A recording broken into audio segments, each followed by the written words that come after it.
Presença. Oferecimento Áureo. Mais que sonhar, realizar.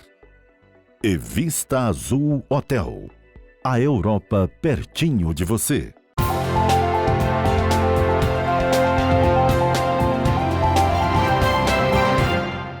Há uma estimativa otimista, talvez, de que o homem que vai viver 150 anos já nasceu e que existe, dado o número de informações e a quantidade de conhecimento que se tem hoje a respeito da fisiologia humana, né? Então, pessoas que antigamente, numa determinada idade, eram consideradas idosas, hoje são consideradas plenamente ativas, produtivas e prontas para estender ao máximo essa longa jornada da existência. Isso tem a ver com a abordagem da saúde, né? Isso tem a ver com aquele aspecto chamado, na doutrina médica, das filhas do Asclépio. A Igeia e a Pangeia tem a ver com a Igeia, com a atividade, com a postura preventiva. Esse preâmbulo meu é a propósito da conversa que nós vamos ter agora com a nossa presença, com a presença que me gratifica tê-la aqui, porque é um profissional comprometido há muito tempo com a arte da cura. Eu me refiro ao Gerson Santos, com quem a gente já interage há alguns anos. Ele é naturopata, iridologista e agora tem adquirido uma especialização em nutrição funcional. É com o Gerson que a gente passa a conversar agora. Gerson, prazer em tê-lo aqui. Prazer, na verdade, em tê-lo novamente à minha frente para a gente discutir a respeito dessa vocação sua, desse trabalho seu que você desenvolve na área da cura, né? Eu acho que a cura é mais abrangente do que falar em terapia, né? Já há alguns anos. E agora, com a incorporação de uma nova especialização, a nutrição funcional, é irresistível a provocação. Lá na antiguidade se falava que para preservar a saúde o homem deveria fazer do seu alimento o seu remédio, do seu remédio o seu alimento. Parece que isso está mais do que atual hoje, né? Perfeitamente, porque a célula nossa, para viver, ela precisa de 108 nutrientes, entre as vitaminas, minerais, os ácidos graxos, né? E os aminoácidos essenciais, tudo isso, 108 nutrientes. Quando falta nutrientes, essa célula ela vai atrás de sobrevivência. Então ela lança mão dos mecanismos milenares de sobrevivência. Então ou ela entra em apoptose natural ou vai se dividir para continuar viva. É onde começam as doenças degenerativas. Então isso me intrigava muito, porque muitas pessoas morrendo com os exames laboratoriais normais. Não é? Não estamos aqui para atacar ninguém, nós estamos aqui para somarmos conhecimento e trazer informação. E constatarmos algumas verdades que nem sempre vêm. Sim, trazer informações para a população e mesmo para os profissionais. Então, segundo o Dr. Braille, do Instituto de Nutrição Funcional nos Estados Unidos, desde 2005, é um trabalho muito forte que ele fez, a causa das doenças. Então, a diabetes, por exemplo, se pode prever 3 anos, 5 anos antes dela ser diagnosticada. Uma artrite, um reumatismo, são doenças que podem se prevenir pela bioquímica. Então ele fez um trabalho excelente nesse paper aqui que ele desenvolveu, os 4 estágios, como que surgem as doenças. Então a primeira alteração é a bioquímica, o sangue começa a alterar sem sintoma. Aqui não tem sintomatologia, não tem dor. Não se sente então, nada. Não sente nada, mas o sangue já diz, porque o sangue é a foto de como a célula está vivendo. Não tem nada em termos de dor, aí vai para o segundo estágio. Aqui já tem uma leve sintomatologia, o segundo estágio, que é uma alteração justamente desta bioquímica ou da função orgânica, mas ainda não se tem muito dor, não tem muito sintoma, então vai para o terceiro estágio. Aqui já tem sintomas. Aqui o paciente já começa a se queixar. Muita dor, insônia, não dorme, cansaço. Ele tem as suas queixas e vai a um profissional e diz, não, olha, isso é coisa do estresse, espera um pouquinho mais, tá? Então vamos esperar um pouco mais. Volta daqui a 6 meses. Quando ele volta, muitas vezes já é um caso de necrose ou quase morte daquele órgão. E a bioquímica já, antes de chegar nesse estágio de quase morte, já estava mostrando lá o problema, que é o nosso hemograma. Então o hemograma hoje é o top. É do hemograma que se parte todas as abordagens para se chegar a um diagnóstico, porque o hemograma é a cópia de como a célula está se nutrindo. Então, quando o profissional olha, o hemograma normalmente traz aqui a estatística. Isso aqui não é funcionalidade. Isso aqui é a estatística para o profissional fazer a sua leitura, a leitura, a interpretação. Uhum. Mas, lamentavelmente, tem muitos profissionais que fugiram da matemática. Então, se eu pego aqui, por exemplo, a hemoglobina 11,5 a 15, o laboratório coloca. Ah, está dentro da referência? Pode ir embora. Está bem. Depois pega aqui o volume corpuscular médio. Ah, está lá entre 95 ou perto de 100. Está ótimo, está bom, está dentro da média. Ou está muito próximo aqui do limite inferior, desvio para a esquerda. Está ótimo, está bem, está dentro da média, eles acham que estão bem. E, por fim, o RDW, pasmem, tem laboratório que nem faz no hemograma. Isso aí é marcador de quê? Esse aqui é um marcador de morte súbita. É um marcador de inflamação, é um marcador de estresse oxidativo, é um marcador o quanto aquele corpo está inflamado. Então, esse hemograma é de uma paciente nossa que passou em 4 ou 5 profissionais e todos disseram que o exame estava normal. Então, você vê que tudo aqui o ideal seria que tivessem... O RDW deveria ser no mínimo 12 aqui. No meio, então. 12, no meio 12, dessa nós barra. Então, a hemoglobina, por exemplo, se eu pego 11,5, somo com 15, então eu teria aqui em torno de quanto? 26. 6 dividido por 2, então tem que ter o centro aqui, o meio. Aí eu estou fazendo interpretação funcional. Do contrário, eu estou fazendo interpretação estatística. E o paciente não é estatística, ele é uma pessoa. Ele é um indivíduo, então eu tenho que otimizar. E isso aqui vai otimizar também os resultados. Pega uma senhora, por exemplo, a nossa avó, não é? 65, 70 anos. O que justifica que a hemoglobina dela esteja em 11? Está dentro da média.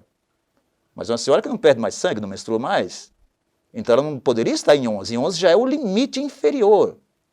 Então, se eu não começo a otimizar isso aqui, ela vai no caminho justamente da anemia.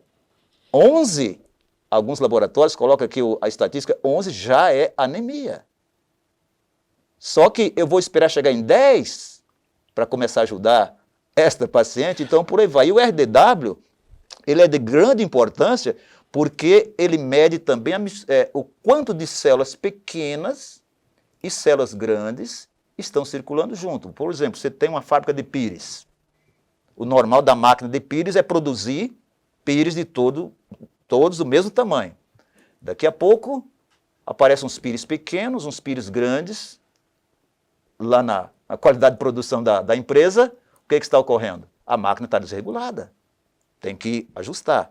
Assim também a nossa medula óssea. Então, o volume corpuscular médio e o RDW são 2 biomarcadores excelentes para se observar doenças que estão vindo a caminho. Normalmente, a diabetes, o RDW vai estar alto, porque é uma doença inflamatória, e ele mede a inflamação. Mas na diabetes especificamente, você fala que há uma outra leitura que não se faz mais a partir da taxa de glicose. Vamos deixar isso para o próximo bloco. Sim. Nossa presença hoje é de Gerson Santos, naturopata e iridologista, especialista em nutrição funcional. Voltamos já.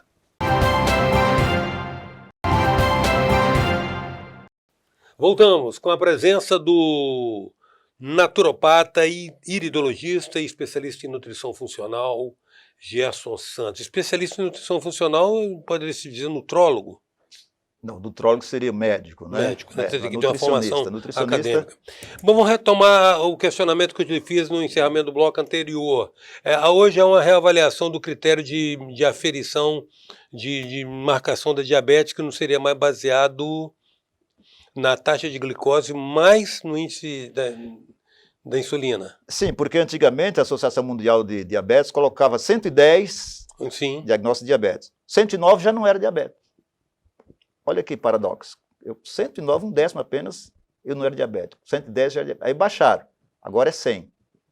Com 100 de glicose, você já está lá no pé de diabetes. Mas olha como que isso engana. Medir só a glicose deixa muito a desejar. Hoje, o que vale não é a glicose. Hoje é o índice Roma. O índice Roma é o biomarcador excelente. Existe aí na internet um programético, você pode baixar e você calcula. Eu tenho aqui 2 pacientes, por exemplo. Paciente A. Olha como que é perigoso você mensurar, medir somente a glicose. Paciente A, glicose de 110. Insulina, 5. 5. Calcula-se, o índice Roma dele está em 0,68. Significa que esse indivíduo aqui está muito bem. O pâncreas dele, as células beta, ainda está com a capacidade, usando apenas 47,6% da capacidade das células beta. Tem uma reserva muito boa. Então, tranquilo. Agora, tem que fazer a medição da insulina. O que está mandando aqui é a insulina. Mesmo com a glicose de 110, mas a insulina dele está em 5. O que ideal é abaixo de 5. Mesmo assim, quanto mais baixar a insulina, mais segurança. Porque a insulina traz uma série de problemas. Ela engorda, cria obesidade, ela inflama, cria hipertensão, cria uma série de outras patologias na esteira da insulina alta. Vamos ver o paciente B. Paciente B, uma insulina de 85. Opa, tá ótimo. Diz o profissional a ele quando pega um exame desse. 85. Pode ir embora, pode comer sua pizza, pode comer seu pão, pode comer seus carboidratos lá, pode viver tranquilo. Está com 85, está com a saúde de um menino de 25 anos.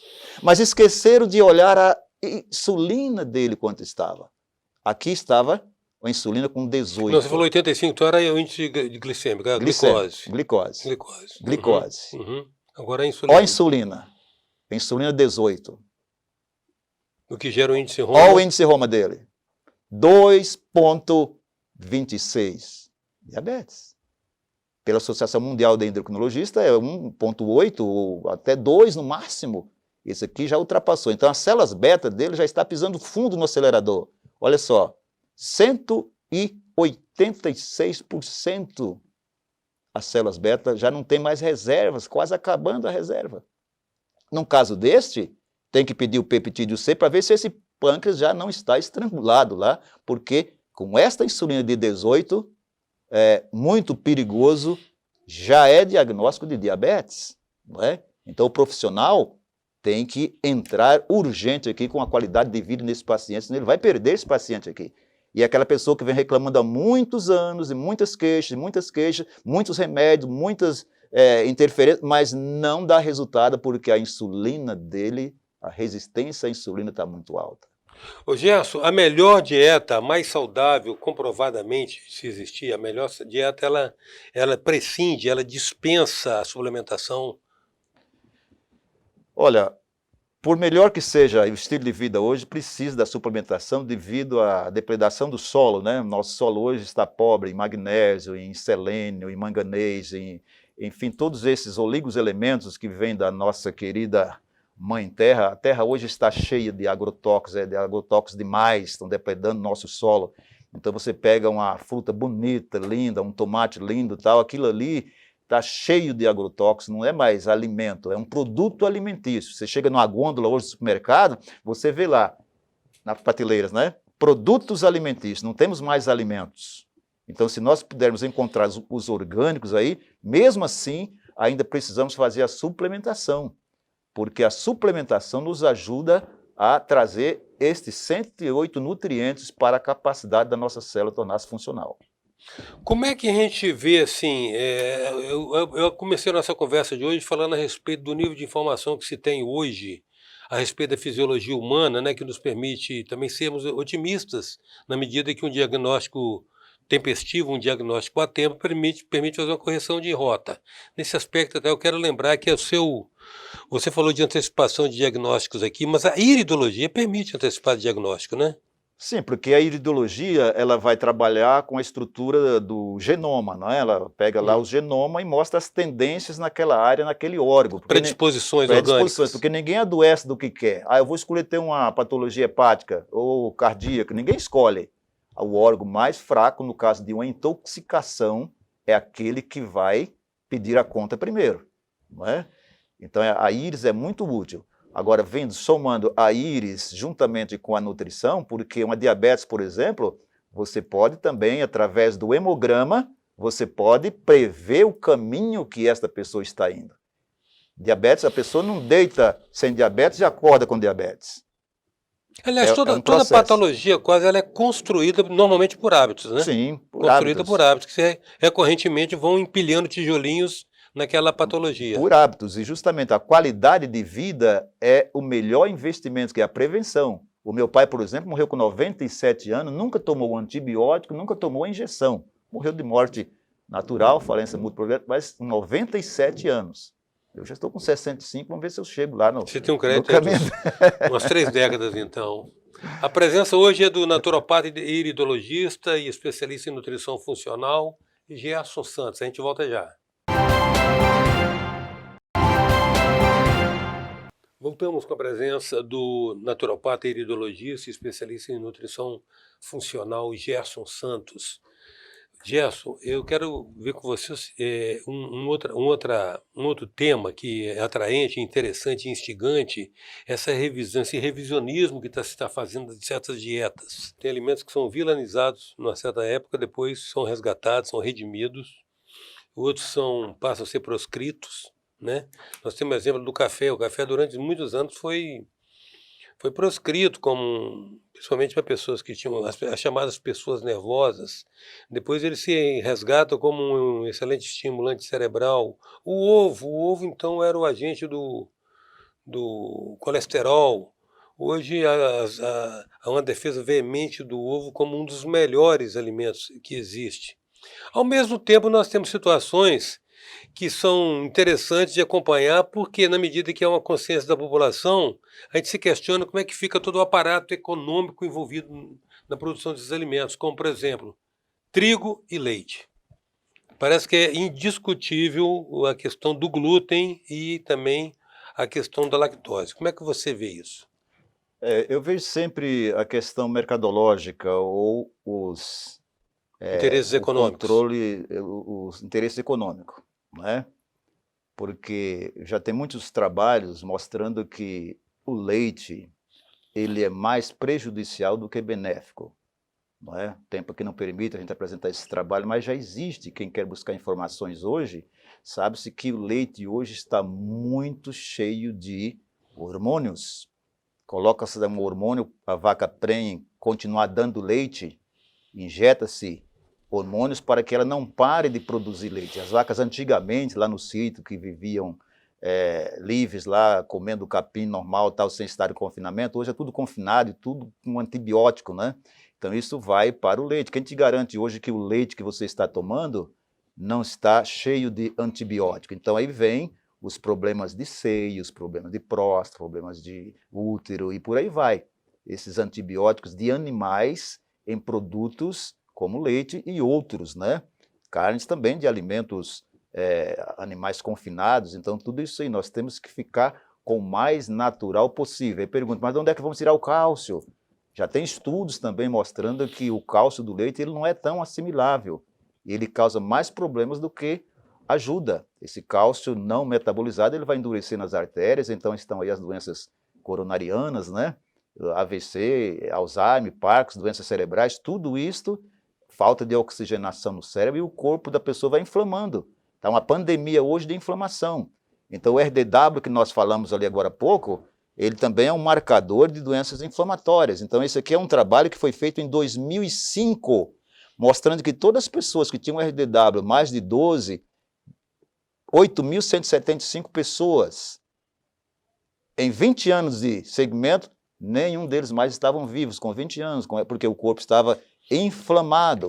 Você observa também que a doença inflamatória hoje é uma pandemia. Isso aqui é um paper do meu professor, Dr. Lai Ribeiro, que eu considero muito, gratidão a ele, onde ele mostra aqui que o ômega 6 é excelente.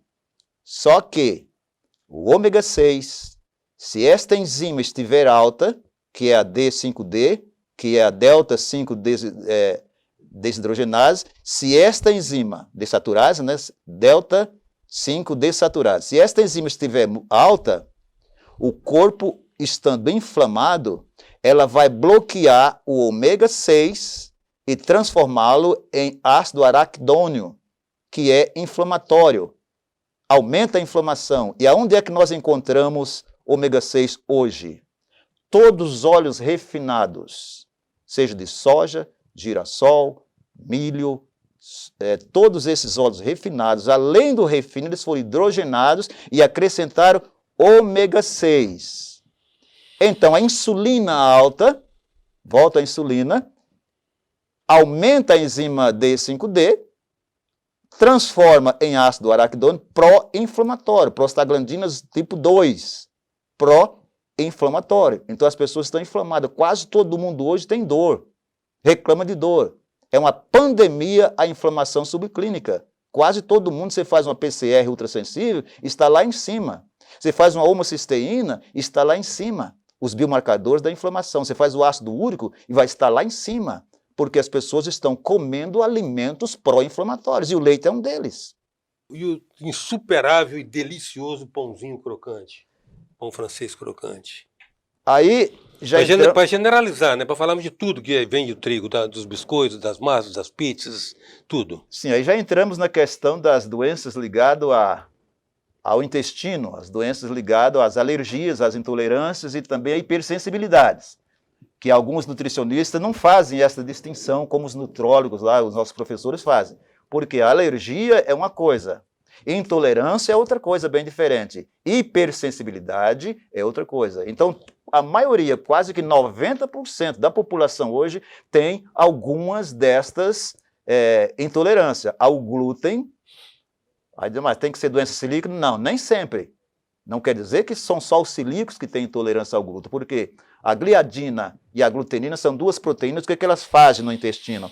Elas criam uma permeabilidade na junção estreita. O intestino abre aquela cola de bater a farinha com a água, que vai virar o glúten. Na natureza não tem glúten.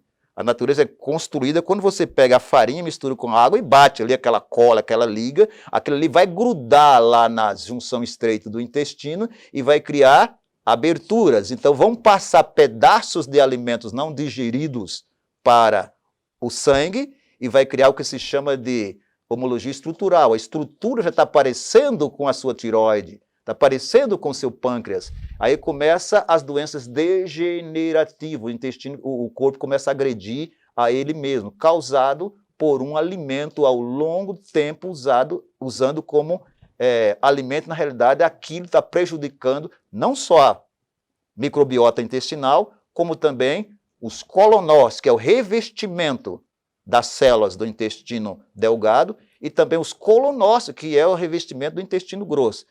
Entra para o intestino, entra para o corpo, sangue, na circulação, cai lá e o sistema imune reage. Inflamação. Vai cair no processo inflamatório. E essa perfuração do duto inclui, inclusive, o escape, o vazamento de fezes? Não diria assim já no final, porque as fezes já estão lá no final já do intestino, no reto, lá no intestino, mas é mais mesmo a hemorragia estrutural. São pedaços de alimentos que não foram bem digeridos ainda, mas já tem uma certa configuração parecida com a estrutura de uma célula de algum órgão do corpo. Só que o sistema imune... Quer dizer, com uma dieta saudável... O sistema imune, ele agride essa célula, essa hemorragia estrutural, vai parecendo já com célula, vai começar a agredir. Só que quando ele não diferencia uma tireoide, ele começa, que é a questão aí do hipotiroidismo, que é outra pandemia hoje, né? E as doenças autoimunes, todas elas. Ô Gerson, você sabe que as dietas são modismo, a gente sabe, né? Hora aparece uma dieta, hora aparece outra, e existem as clássicas que permanecem, porque tem uma dieta que é baseada realmente na dieta cetotônica, baseada basicamente em proteína e fibras, né, e vegetais, e tem uma dieta que teve uma época que repercutiu muito aí, parecia que tinha um certo fundamento, que era a dieta do tipo sanguíneo. Tem algum fundamento essa dieta? Sim, a dieta do tipo sanguíneo, o doutorado, quando ele fez esse trabalho, ele pesquisou muito e começou com a família dele, e ele depois foi para populações de algumas regiões do mundo aí, fez um trabalho muito, muito bom, está todo estruturado no livro dele, e as pessoas, por exemplo, tipo O, que é o tipo caçador, é o tipo das proteínas, né? Só que antes dele existe um outro trabalho que é com relação às colônias africanas que viviam de caça e pesca. Quando foram para a Europa, acabaram as caças e as pescas lá na região deles, migraram para a Europa, chegaram lá e encontraram civilizações já evoluídas, que já usava o trigo, o grão, o o arroz, então o DNA deles era carnívoro. Quando eles passaram, e na íris dá para ver nitidamente, aquelas pessoas que têm a íris azul, quando a gente observa assim, com 3 anos de idade, tudo certinho. Quando começou, até os 3 anos, quando deixou o leite da mãe, começou a comer farináceos, aparece lá as alergias na área do intestino. Aí a mãe está do lado do rapaz, cheio de alergia, cheio de muco, cheio de... Aí eu pergunto para a mãe, quando é que começou essa alergia? Ah, desde pequeno. Eu falei, não, começou quando a senhora parou de dar o peito para ele começou a comer a maisena, os mingauzinhos, é isso? Verdade, lá com 3 anos ele teve uma crise disso aqui e tal, lá começou a alergia. Hoje ele está com a flora intestinal que chama disbiose, né? A disbiose hoje é uma doença também muito grave, porque se o intestino não estiver bem, não adianta dar suplementação. Tem que melhorar primeiro a flora intestinal. O intestino já é celebrado como o segundo cérebro, né? Sim, o intestino hoje é considerado um órgão. A microbiota hoje é um órgão virtual que tem mais bactérias do que células em nosso corpo. Porque as bactérias dessa microbiota é 10 a 14 e células são 10 a 13. Então, são mais bactérias que nós temos na microbiota do que células no corpo. Por isso tem que ter uma microbiota perfeita, equilíbrio, né? Bactérias boas, os firmicutes, os bacteroides têm que estar em equilíbrio. Senão, nem adianta a suplementação se não corrigir primeiro a produção da usina, né? Onde é que produz os nutrientes para nós. Quero agradecer muito, Gerson, sua presença aqui, o compartilhamento desse conhecimento conosco, né? Com nossa audiência.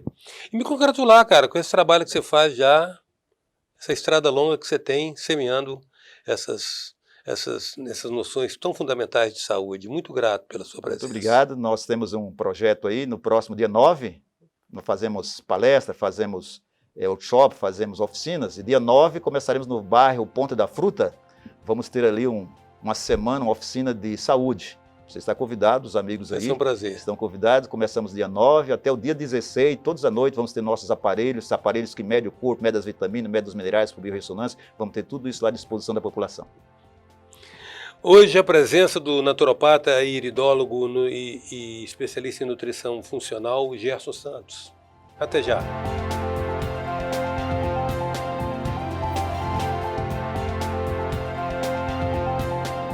Presença. Oferecimento Áureo. Mais que sonhar, realizar. E Vista Azul Hotel. A Europa pertinho de você.